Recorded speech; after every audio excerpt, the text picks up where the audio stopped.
خب برای این سوال it represents a remorseless demystification of literature, loosely demystification of literature. این سوال از تری گلتان اومده. یه منبع دیگه میخوام معرفی بکنم بهتون برای نقد ادبی. این کتاب هست Literary Theory and Introduction تری ایگلتون. این سوال از اینجا اومده. ببینید What are the gains of structuralism؟ سوال رو نگاه بفرمایید. All of the following could be discussed as the gains یا achievements of structuralism except that. خب وقتی میگیم achievements یا gains، پس سوالاتی که باید جواب بدیم از این سوال پس از کتاب تری ایگلتون Literary Theory اومده. What are the gains of structuralism? To begin with, it represents a remorseless demystification of literature. It represents a remorseless demystification of literature. ببینید توی سوالای همین چیز رو داشتیم. It represents a remorseless demystification of literature. خب پس این درسته. یکی از گینای، یکی از achievement های structuralism. It represents a remorseless demystification of literature. The structuralist method implicitly questioned literature's claim to be a unique form of discourse, and it was no longer easy to assign literature an ontologically privileged status. خب ببینیم اینم از اونجا اومده که البته درسته. این سوال دیگه اون جایگاهی که باید داشته باشد نداره. Study of literature in terms of its either method or subject is bound to fail. But we have now begun to discuss another way of conceiving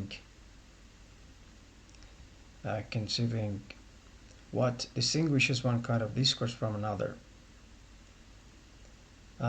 which is neither ontological or methodological but strategic. This means asking first now what the object is. That's among the gains of structuralism, right? Well, loosely subjective talk was chastised by a criticism which recognized a literary work, like any other product of language, is a construct whose mechanisms could be classified and analyzed like the object of any other science. خب پس ببینید این گزینه اول بود که construct هست. حالا گزینه دوم structuralist method implicitly questioned literature's claim to be a unique form of discourse. A unique form of discourse. بله.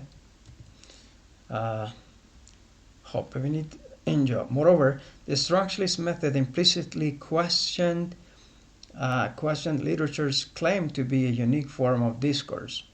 خب ببینید پس این گزینه هم دقیقاً از همینجا اومده. Structuralist method implicitly questioned literature's claim to be a unique form of discourse. ببینید دقیقاً توی کتاب تری ایگلتون بهش پرداخته شده و اونجا هستش. ادامهش اینجا آورده. It was no longer easy to assign literature an ontologically privileged status. And it was no longer easy to assign literature an ontologically privileged status. ملاحظه می‌فرمایید که این سوال از اونجا آمده. اما چرا گزینه سوم جزء غلطه؟ ببینید اینجا گفته It endeavored to prove that language postdated the individual and was much more his or her product. Meaning was natural. توی استراکچرالیسم ما به هیچ وجه معنا رو natural نمیدونیم. معنا construct. وقتی توی گزینه اول میگیم is a construct، پس این natural با construct با هم در تضادن. پس گزینه سوم درست جزء achievement های استراکچرالیسم نیست و شما رو خواسته گمراه بکنه. و زبان پست دیت نمیکنه ایندیویدوالو، زبان پریدیت میکنه دی ایندیویدوالو. ببینید من پست دیت رو بیارم، یعنی زبان قبل از شخص موجوده نه بعد از شخص. پست دیت غلطه، باید پریدیت باشه. پریدیت. اینجا گفته the structuralist emphasis on the constructedness of human meaning represented a major advance. Meaning was neither a private experience nor a divinely ordained occurrence. It was the product of certain shared systems of the signification. The confident bourgeois believed that the isolated individual was the fount and origin of all meaning took a sharp knock. Language اینجاست. ببینید این چیزی که باید می آورد. Language predated the individual and was much less his or her product than he or she was the product of it. پس post dated غلط. خب اینم از این سوال. و اما سوال آخر توی این قسمت جواب میدیم و انشالله تو ویدیوی بعدی ادامه سوالا رو خواهیم داشت. Which of the following is not correct about new criticism? خب اینم از همین منبع آوردن. New criticism is generally taken to encompass the work of Eliot, Richards, and perhaps also Lewis and William Emerson, as well as a number of leading American literary critics, among them John Crow Ransom, Williams Cleanbrook. بعد این درسته، این سوال، این گزینه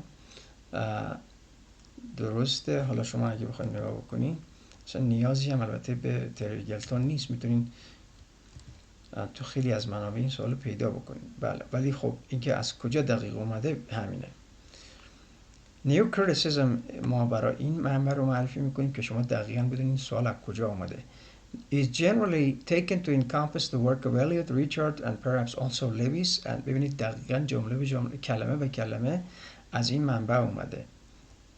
تا اینجا رو من علامت میزنم که شما متوجه بشین و دقیقاً ببینید آیا همون هست یا نیست. دقیقاً خود منبع است.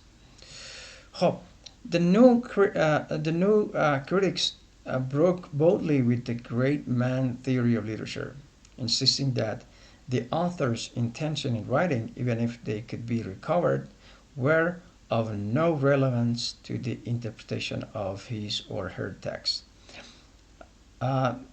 این سوال که گفته که intention مهم نیست، شما رو بیاد intentional fallacy and effective fallacy میندازه. اینم درسته. The new critics broke boldly with the great man theory of literature, insisting that the author's intention in writing, even if they could be recovered, were of no relevance to the interpretation of his or her text. ببینید اینم از اینجا آمده، دقیقاً همینه. خب one needed to be sure to know what the poem's words would have meant to their original readers, but this fairly technical sort of historical knowledge was the only kind permitted. Literature was a solution to social problems, not part of them. The poem must be blocked free of wreckage of history and hoisted into a sublime space about it. بله، دشمنی نیو کریتیسیسم با هیستوری هم اینجا قشنگ گوشزد شده. خب بیایم اینجا. خب literature was a solution to social problems, not part of them. The poem must be plucked free of the wreckage of history and hoisted into a sublime space above it. خب ببینید اینم بود. هر سه تا گزینه مورد نظر بود، اما گزینه چهارم جزء اصول نیو کریتیسیسم نیست. New criticism put stress on the text's internal unity, the cost of denying the correspondence between the work and reality itself.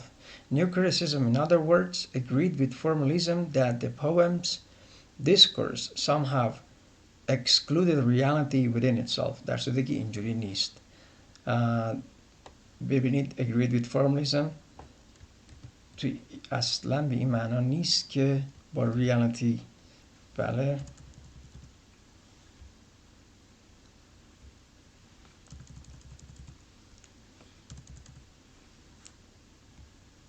غلط این گزینه و گزینه‌ای که باید انتخاب می‌کردین همین گزینه است.